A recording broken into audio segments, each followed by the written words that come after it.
morning.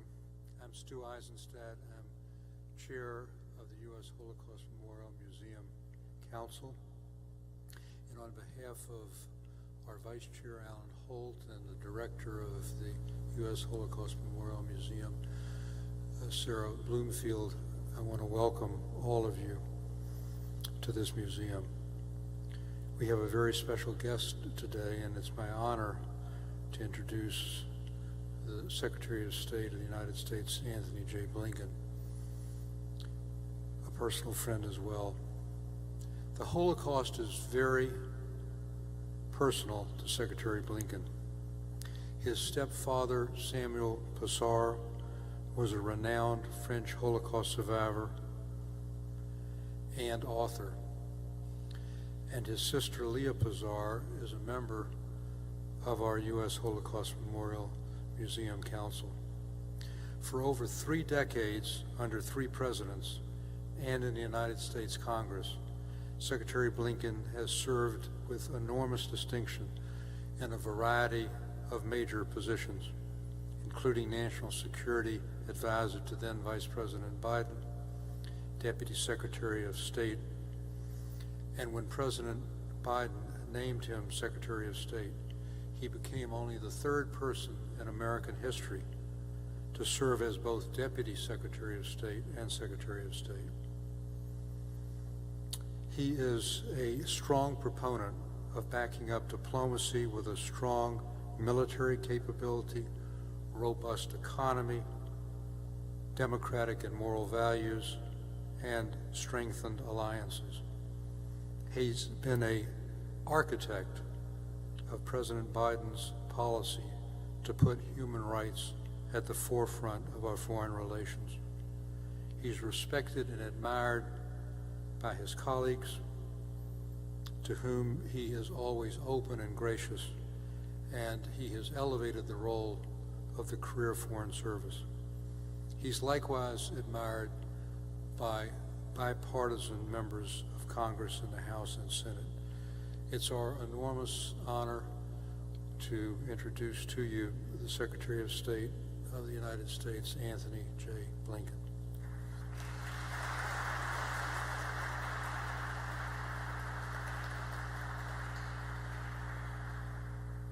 Thank you very much, and good morning, everyone.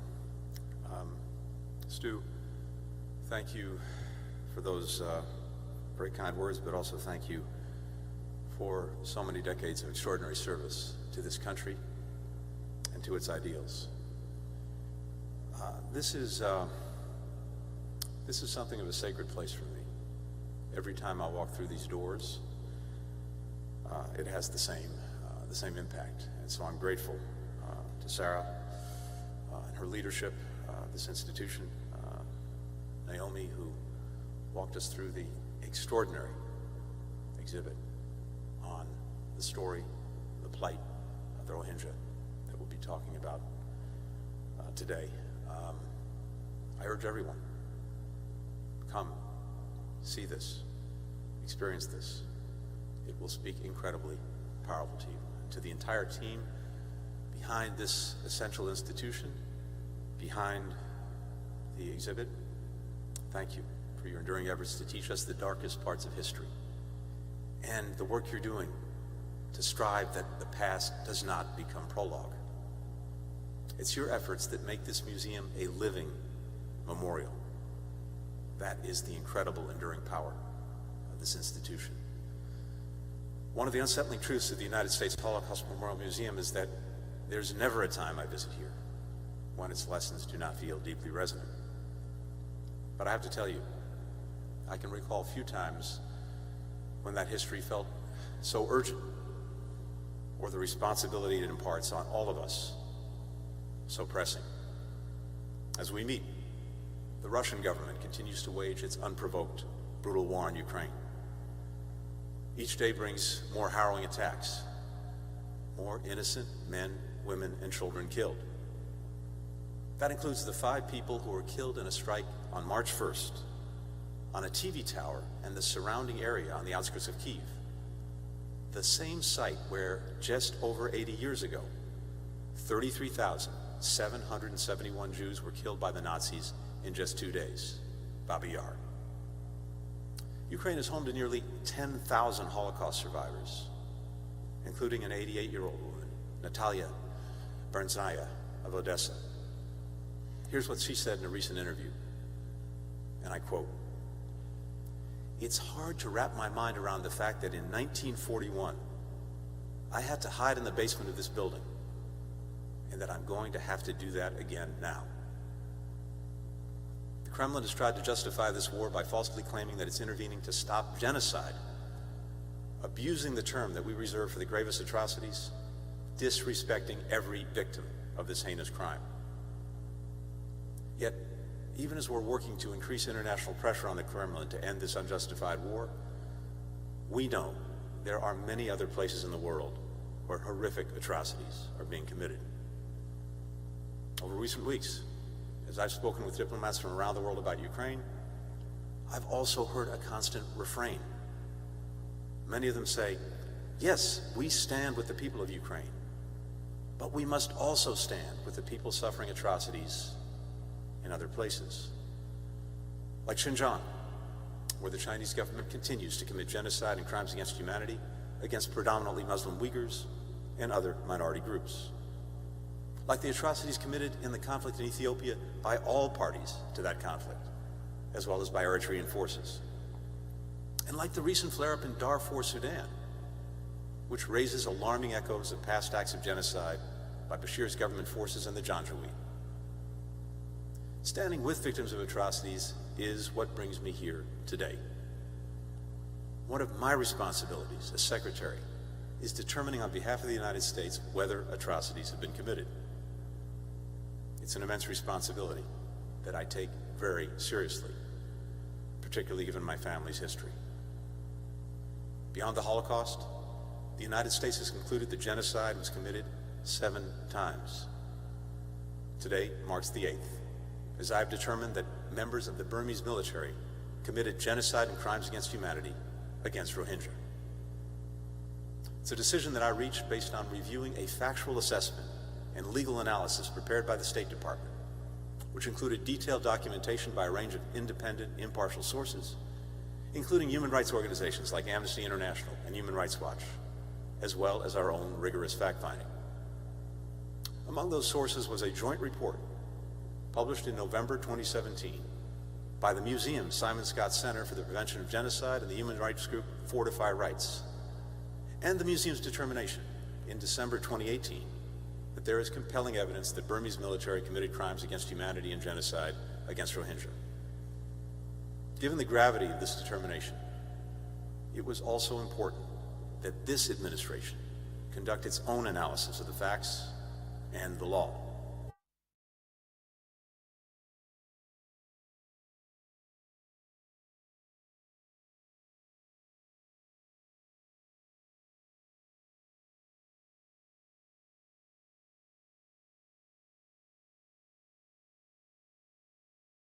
Instances, the military used similar tactics targeting Rohingya: the razing of villages, killing, rape, torture, and other horrific abuses. The military's attacks in 2016 forced nearly 100,000 Rohingya to flee to Bangladesh. In 2017, attacks killed more than 9,000 Rohingya and forced more than 740,000 to seek refuge in Bangladesh. Let me take a moment to share some findings of this report because they are a key part of how I arrived at my own determination. The report was based on a survey of more than 1,000 Rohingya refugees living in Bangladesh, all of whom were displaced by the violence in 2016 or 2017. 3/4 of those interviewed said that they personally witnessed members of the military kill someone. More than half witnessed acts of sexual violence. 1 in 5 witnessed a mass casualty event, that is, the killing or injuring of more than 100 people in a single incident. These percentages matter. They demonstrate that these abuses were not isolated cases. The attack against Rohingya was widespread and systematic, which is crucial for reaching a determination of crimes against humanity. The evidence also points to a clear intent behind these mass atrocities, the intent to destroy Rohingya in whole or in part. That intent has been corroborated by the accounts of soldiers who took part in the operation and later defected, such as one who said he was told by his commanding officer to, and I quote, shoot at every sight of a person, end quote, burn villages, rape and kill women, orders that he and his unit carried out. Intent is evident in the racial slurs shouted by members of the Burmese military as they attacked Rohingya, the widespread attack on mosques, the desecration of Qurans. Intent is evident in the soldiers who bragged about their plans on social media, such as a lieutenant in the 33rd Light Infantry Division who, as he was deployed to Rakhine State in August 2017, wrote on his Facebook page, and I quote, "If they're Bengali, they'll be killed." His unit is among those reported to have committed atrocities. Intent is evident in public comments by Min Aung Hlaing, the commander-in-chief of the Burmese military who was overseeing the operation. On September 1st, 2017, as soldiers were razing villages, killing, torturing, raping men, women, and children, he said this, and I quote, "The Bengali problem was a long-standing one that has become an unfinished job. The government in office is taking great care in solving it," end quote. This is the same man who, in 2021, would lead the military coup to overthrow Burma's democratically elected government and who currently heads its repressive regime. Intent is evident in the preparatory steps that soldiers took in the days leading up to the atrocities. In the village of Mangnu, for example, soldiers started by confiscating Rohingyas' kitchen knives and machetes. Then they imposed a curfew. Then they tied pieces of red cloth outside the homes of Rohingya and at a local mosque. And then, only then, did the killing start. Intent is evident in the military's efforts to prevent Rohingya from escaping, like soldiers blocking exits to villages before they began their attacks, sinking boats full of men, women, and children as they tried to flee to Bangladesh. This demonstrates the military's intent went beyond ethnic cleansing to the actual destruction of Rohingya. Percentages, numbers, patterns, intent. These are critically important to reach the determination of genocide. But at the same time, we must remember that behind each of these numbers are countless individual acts of cruelty and inhumanity. Nehra, a mother of 4, begged soldiers not to rape her in front of her children, but she said, "They did what they wanted to my body." Harsa's 12-year-old son was torn from her arms and forced to lie face down in front of her before soldiers began to stomp on his head and neck. It's painful to even read these accounts.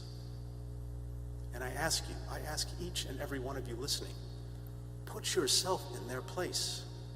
Imagine this was your own child. Imagine.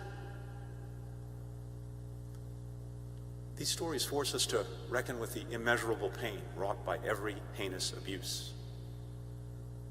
That pain ripples outward, from the individual victims and survivors, to loved ones, to friends, to entire communities. That's something I saw with my own stepfather, Samuel Pizarro, who carried with him the loss of his mother, his father, his little sister, and the horrors he'd experienced in the Holocaust for the rest of his life. We also must remember these individuals as more than victims, but rather as whole human beings, as mothers, as fathers, as sons, daughters. People like Jamila and her 15-year-old son, Jahangar, whose story is part of the exhibit that I saw just a little while ago. Jahangar was one of dozens of Rohingya executed by soldiers in August 2017. He was a boy with bright, inquisitive eyes, a dedicated student who always had a book in his hand, When soldiers arrived at his village, he hid his books, fearing soldiers would steal them. After he was killed, his mother carried those books with her as she fled to Bangladesh. She still carries them today.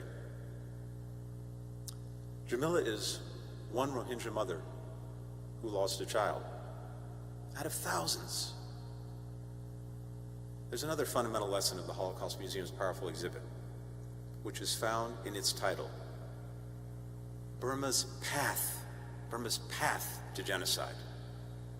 That's the groundwork for genocide. The fact that it's laid far in advance, over years, even decades, through a steady process of dehumanization and demonization. For example, tomorrow, March 22nd, is the day that the Nazis opened their first concentration camp in Dachau, just 10 miles from Munich. That occurred in 1933. A dozen years before my stepfather would be sent to that camp after his time in Majdanek and Auschwitz. The museum's exhibit that I toured shows us the long path to genocide in Burma. How Rohingya, who had been an integral part of Burma's society for generations, saw their rights, saw their citizenship methodically stripped away. In 1962, when the military staged its first coup, it canceled all Rohingya language programming on the state-run broadcasting service. In 1978, when the military used a nationwide campaign to register so-called foreigners as a pretext to terrorize Rohingya, forcing more than 200,000 to flee to Bangladesh. In 1991, when soldiers carried out killings, rapes, massive destruction of Rohingya communities as part of the military's so-called clean and beautiful nation, driving an additional 250,000 Rohingya to Bangladesh. The path is a familiar one, mirroring in so many ways the path to the Holocaust and other genocides. We see it in the segregation of Rohingya into internally displaced persons camps in Rakhine State, the requirement that all Rohingya households register with the government. We see it in Burma's 1982 citizenship law, which effectively excluded Rohingya from citizenship and denied them full political rights, echoing the 1935 Nuremberg laws that stripped Jews of their German citizenship. We see parallels in the dehumanizing hate speech. Rohingya were compared to fleas, to thorns, to an invasive species, just as Tutsis were compared to cockroaches, and Jews to rats and parasites. Understanding the contours of this path is a core part of the Holocaust Museum's mission. It's crucial to all of us who are committed to living up to the maxim of never again. By learning the steps toward the worst atrocities, we're empowered to prevent them. And while today's determination of genocide and crimes against humanity is focused on Rohingya, it's also important to recognize that for decades, the Burmese military has committed killings, rape, and other atrocities against members of other ethnic and religious minority groups. Reports of these abuses are widespread, they're well documented, they've occurred in states across Burma. That history and the determination that we're making today are fundamental to understanding Burma's current crisis. Many of the military leaders who oversaw the genocidal campaign against Rohingya, including the general who led it, were also involved in abuses committed against other ethnic and religious minority groups. They're the same military leaders who overthrew Burma's democratically elected government on February 1st, 2021 and seized power. Since the coup, we've seen the Burmese military use many of the same tactics. Only now, the military is targeting anyone it sees as opposing or undermining its repressive rule. Student protesters, pro-democracy activists, striking workers, journalists, health workers. 22-year-old Thinza Hain was a nursing student who went to protest to provide medical care to the wounded. On March 28, 2021, she was tending to 3 injured people at a protest in Moniwa when soldiers approached and shot her in the head. On December 24th, 2021, the military massacred at least 35 people including women, children, 2 humanitarian aid workers in Kia State, and then burned their bodies.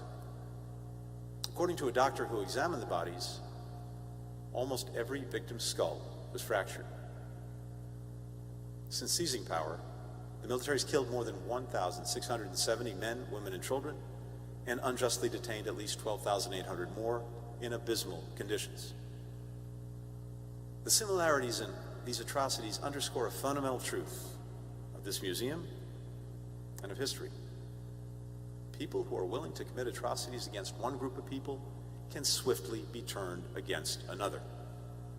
This is the warning of the well-known poem by Martin Niemöller on the walls of this museum, which begins, as so many of us know, "First they came for the socialists, and I did not speak out."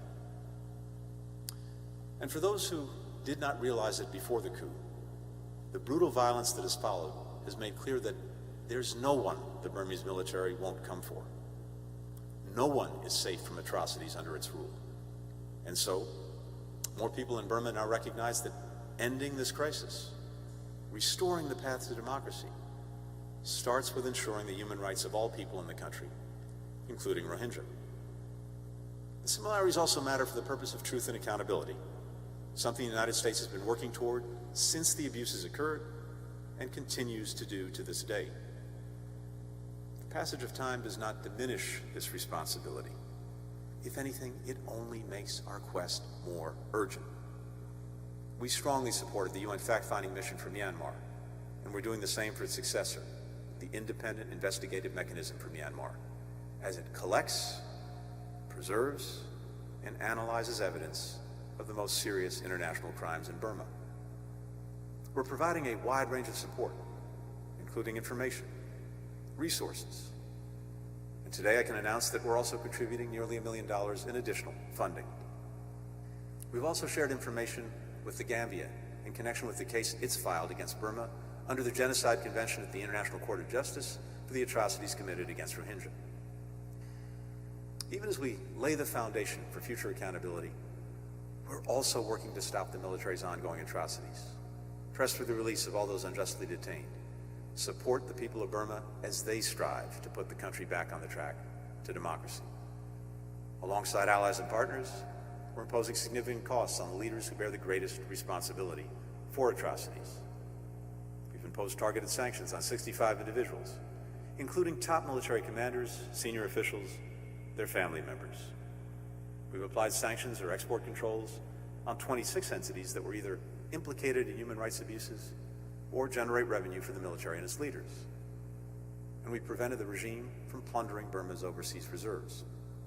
In June 2021, we led efforts at the UN General Assembly to pass a resolution calling on member states to stop the flow of arms into Burma, which 119 countries supported, and only one voted against.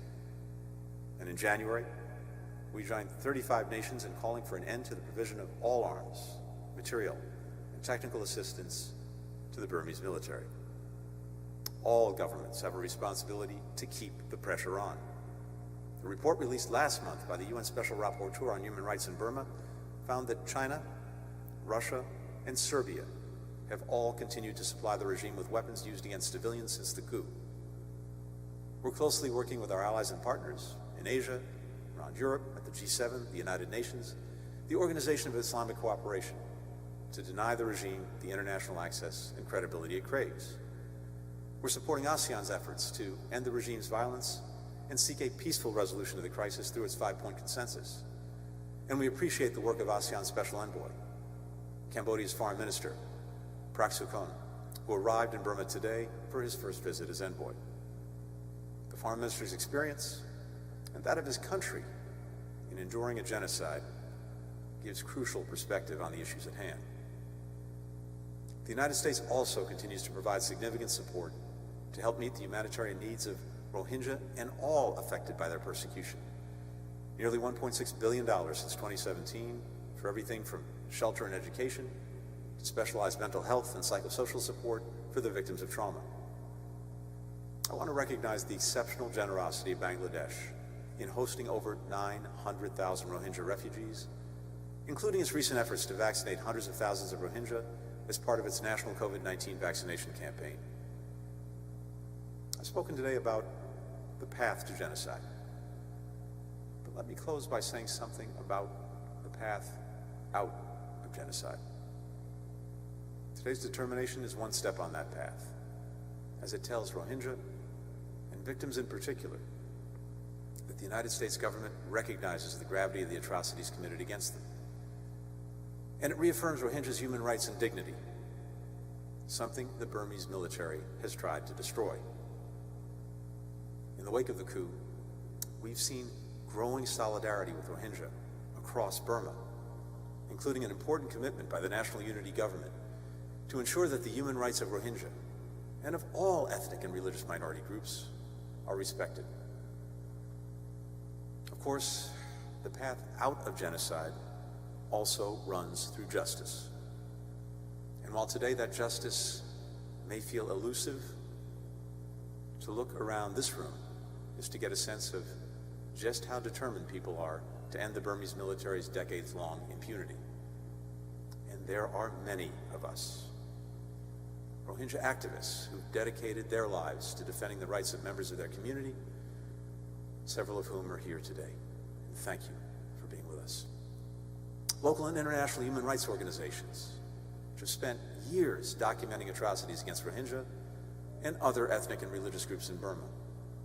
Members of the United States Congress, who have demonstrated sustained bipartisan leadership in condemning the atrocities committed against Rohingya, providing humanitarian assistance, supporting the democratic aspirations of the people of Burma.